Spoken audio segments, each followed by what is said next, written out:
السلام عليكم ورحمة الله وبركاته. أعوذ بالله من الشيطان الرجيم. بسم الله الرحمن الرحيم. الحمد لله والصلاة والسلام على رسول الله وعلى آله وصحبه أجمعين. Inshallah, today I want to talk about dua. This channel of communication that we have with the Almighty, where we can say anything we want, as long as it is within halal boundaries. We can say anything we want towards Allah subhanahu wa ta'ala, whether we want fulfillment of our desires, relief from pain, or we want to express our emotions. We can say whatever we want to Allah subhanahu wa ta'ala, and there is no language barrier, there's no time constraint, there's no words even needed. Tears are enough to actually get Allah subhanahu wa ta'ala to recognize and to see that you need help, that you need aid. There's no need to know Arabic or to know special things in order to speak to Allah subhanahu wa ta'ala. And this is anytime, 24/7, 365 days a year. You can speak to Allah subhanahu wa ta'ala. But a trap that we may fall into, and something we should be wary of when making dua, is that we may get obsessed with one thing. We may get obsessed about wealth. We may get obsessed about a certain someone. We may get obsessed about admission into a certain school, admission into a certain job. We may get obsessed. And the issue that might come is that when you make dua for this certain thing again and again, what may happen is that if you don't end up getting that thing, your relation with Allah subhanahu wa ta'ala may falter. Say you never ended up marrying that person. Say you never ended up getting that job. Say you never ended up getting into that school. Will you worship Allah the same or not? That's a question we should all ask ourselves as we make dua constantly for a certain thing, for something we want. Because the reality of it is that Allah subhanahu wa ta'ala knows what's best for us. Allah subhanahu wa ta'ala knows what is good for us and what is not. And when we put Allah subhanahu wa ta'ala in the driver's seat, only then will we be able to get what is best for us. When we try to make decisions for ourselves, let's be real with ourselves. When we try to make decisions with the limited knowledge, with the limited maturity that we have, we're not going to end up as far as we should.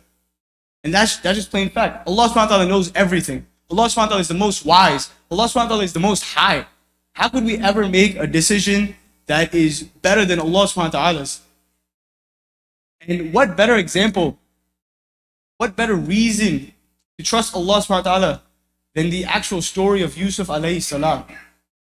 As we know, Yusuf alayhi salam was a man, he was a prophet, son of Yaqub alayhi salam, who went through trial after trial for no deserved reason. When I say deserved reason, I mean he didn't do anything bad. He wasn't a murderer. He didn't commit zina. He wasn't stealing. No, none of this. But he faced trial after trial. His own brothers threw him into the well. He was sold into slavery, and then he was thrown into prison. Trial after trial. But what happened in the end? How high did he reach in the end? He reached a position next to the actual ruler of Egypt. That's how high he went. And this is one of my favorite examples of why we should trust Allah subhanahu wa ta'ala, why we should put fully our trust into Allah subhanahu wa ta'ala the whole way. And one of my favorite verses from the actual story of Yusuf alayhi salam is during his stay at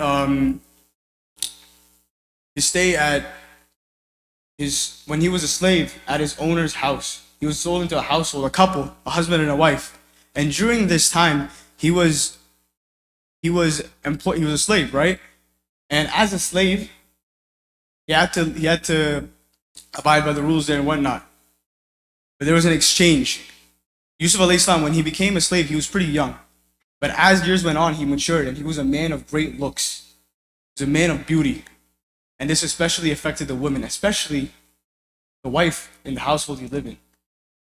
And she would eventually, as we come to know in the actual story of Yusuf alayhi salam, would come to approach him and try to seduce him. Yusuf alayhi salam, the Prophet of Allah, tried to commit zina with him.